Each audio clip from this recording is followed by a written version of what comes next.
السلام عليكم ورحمة الله. لكن نحن مشكلتنا شو هي؟ أننا نسينا الله فأنسانا أنفسنا. ولا تكونوا كالذين نسوا الله فأنساهم أنفسهم. فكروا معي بمعنى هذه الآية. ألم ننسى نفوسنا؟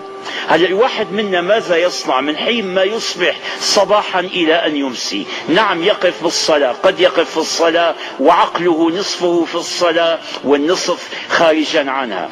يمضي حياته في لقاء الناس. إذا لم يجد شيئا يعمل، واحد رايح عند طبيب الأسنان وعليه أن ينتظر ربع ساعة، تثقل عليه الربع ساعة، يثقل عليه الزمان. ليش؟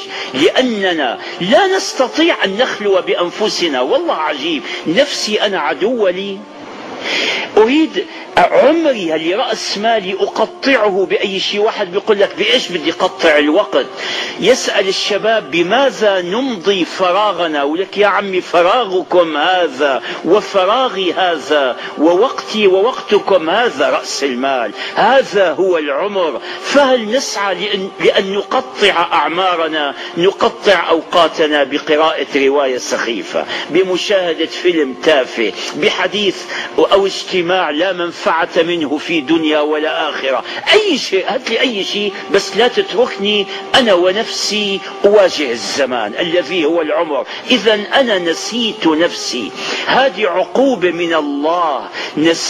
نسينا ربنا فأنسانا أنفسنا. والسلام عليكم ورحمة الله.